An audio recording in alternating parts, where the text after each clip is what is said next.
구독!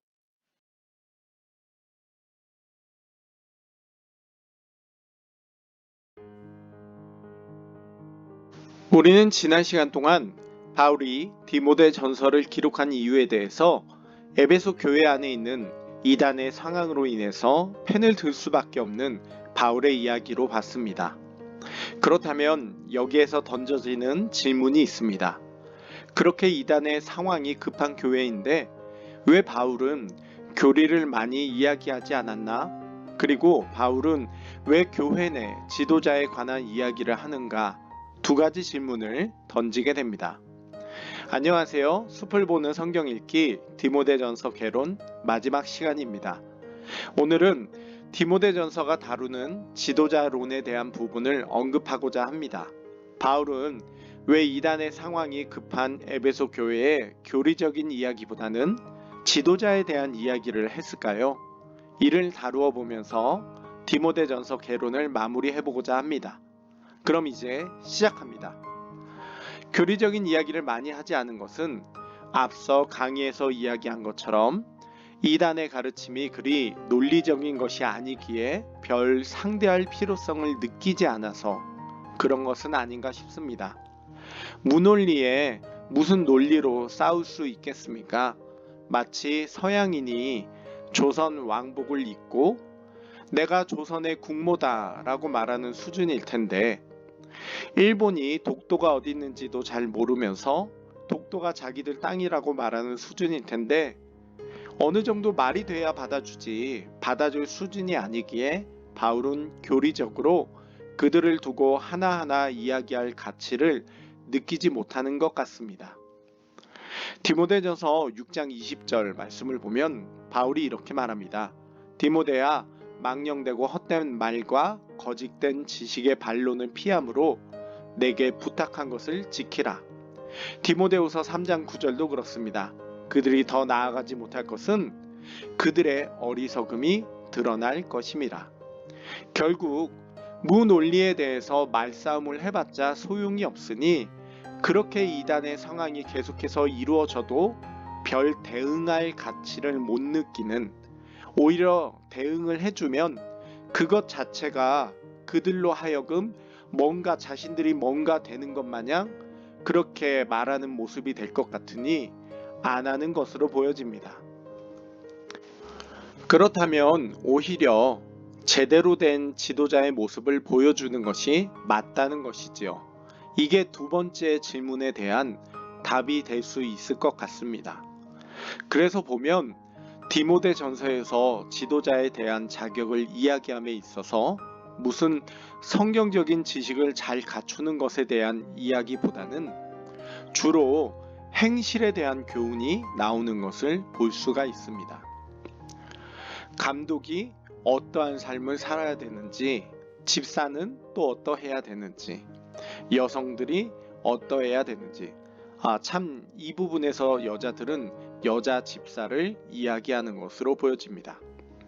이렇게 자연스럽게 바울은 디모데 전서에서 바른 교훈을 가르쳐야 할 것을 언급하지만 그 교리적인 이야기를 다루는 것이 아니라 지도자의 자격 요건에 대한 가르침, 교회 구성원에 대한 가르침을 이야기하고 있는 것입니다.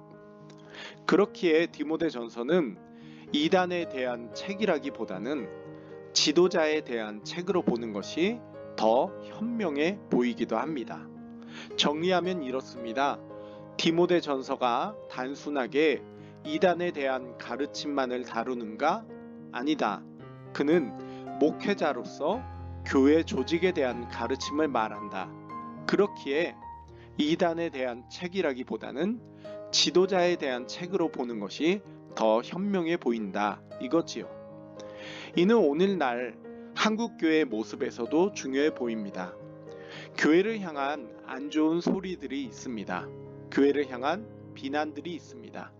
그런데 그게 교회가 진리를 전달하지 않는 곳이어서가 아니라 언행 불일치가 되는 너무나도 못난 모습의 지도자들이, 못난 모습의 교회 직분자들이 한국교회를 무너뜨리고 있는 게 아닌가 싶습니다. 손가락질 받는 지도자, 조롱받는 지도자가 아닌 본이 되는 지도자의 모습이 필요한 것이지요. 디모데전서 4장 12절을 보면 바울이 이렇게 말합니다.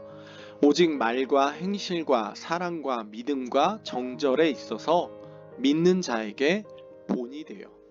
바울이 디모데에게 요구한 모습, 저는 이 구절이 에베소 교회가 이단에 시달리는 그 상황에서 얼마나 중요한 구절인가 하는 생각이 듭니다. 그 논리적으로 말이 안 되는 이단의 주장에 일일이 교리적으로 대응할 것이 아니라 오히려 제대로 된 본이 되는 지도자의 모습이 필요하다는 것이지요. 그렇기에 저는 디모데 전서를 하나로 요약하면 지도자에 대한 책이라고 말할 것 같습니다. 또한 둘로 나눈다면 거짓 교훈을 조심해야 할 것과 지도자의 태도에 대한 책이라고 말하고 싶습니다. 자, 그럼 이제 마지막으로 디모데전서 구조를 말하고 넘어가겠습니다. 제가 보는 디모데전서 구조는 이러합니다. 여러 학자들의 의견을 참고하여 본문을 나누어 봤습니다만 솔직히 나누면서도 완전히 공감이 되지 않는 부분도 있습니다. 애매한 부분이 존재하기 때문이지요. 나중에 그런 부분도 다시 다루어 봐야 할 것 같습니다. 디모데전서 구조 화면에 나오는 거 보시고 디모데전서를 이렇게 읽으면 되겠다라고 좀 나눠서 읽으시면 디모데전서를 전체적으로 보는데 도움이 될 것 같습니다. 한눈에 보시기 힘드실 수도 있습니다. 그래서 교회 홈페이지에 이 나눔 구조를 올려드리도록 하겠습니다.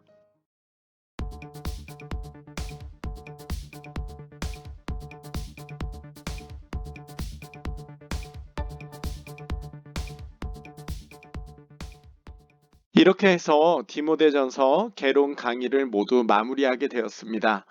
미흡했던 부분들이 많은데요. 다음에 더 버전업 되어서 돌아오려고 합니다.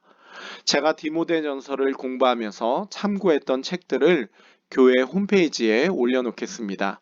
궁금하신 분들은 참고하시길 바랍니다. 그러면 여러분, 우리 다음에는 사무엘하 개론에서 다시 만나요. 그럼 구독과 좋아요 부탁드립니다. 좋은 하루 되세요.